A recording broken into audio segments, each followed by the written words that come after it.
The king who measured wealth by the sun. Long before the iron roads crossed Europe and before maps were drawn with perfect borders, there lived a king in the northern part of the continent, in a land of stone castles, cold rivers, and pine forests that sang when the wind passed through them. His name was King Alaric of Valenmoor. King Alaric was not a poor king. His vaults were heavy with silver coins, his crown was set with jewels taken from mountains and seas, and his armies were feared by neighboring realms. Yet every night, when the torches in the castle burned low and the servants had withdrawn, Alaric felt an emptiness that silver could not fill. It was during one such night that his life changed. A traveler from the south had arrived at court that day, an old man with skin darkened by the sun and eyes bright with stories. He spoke of deserts that stretched like golden oceans, and of a king whose wealth made the world pause in awe. His name, the traveler said, bowing before the throne, is Mansa Musa of Mali. When he traveled, gold fell from his hands like sand. But greater than his riches was his generosity.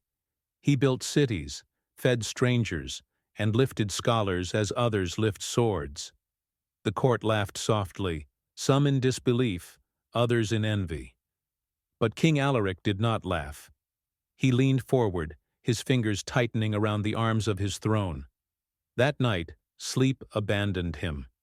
He imagined caravans of gold crossing deserts, cities rising from dust, and a king whose name was spoken with reverence across continents.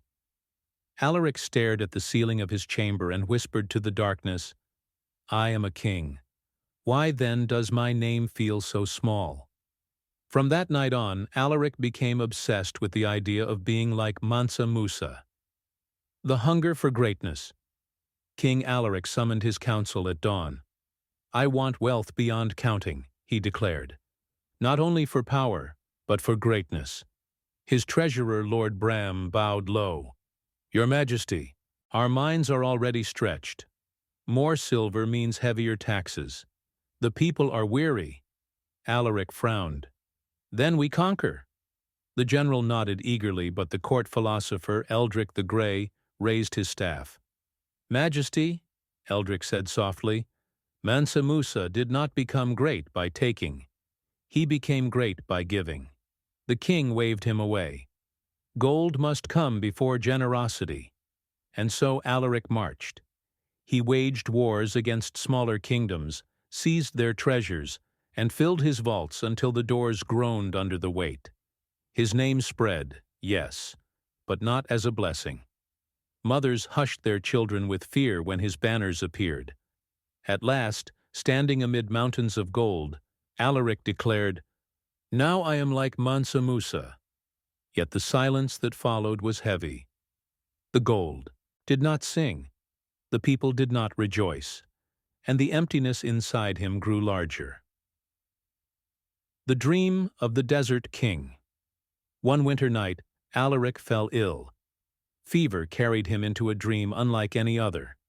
He stood in a vast desert beneath a blazing sun. Before him sat a man in simple robes, his face calm, his presence immense. "You seek to be like me," the man said. Alaric fell to his knees. "Great Mansa Musa, teach me how to be remembered." Musa smiled gently. "Tell me, King of the North, what have you given?" Alaric opened his mouth, but no words came. Musa stood and pointed toward the horizon. Cities rose there, schools, mosques, libraries, markets filled with laughter. "My wealth," Musa said, "was a river. It flowed through me to others. Yours is a pond, still, guarded, and fearful of loss." The sun grew brighter. Alaric shielded his eyes. "Greatness," Musa continued, "is not counted by what you hold, but by what grows after you pass." Alaric woke with tears frozen on his cheeks. Satnin. A different path. The next morning, King Alaric did something no one expected. He ordered the castle gates opened wide. "Let the people come," he said. From villages and towns they came, farmers, widows, craftsmen, scholars. Instead of soldiers, they found tables laden with food.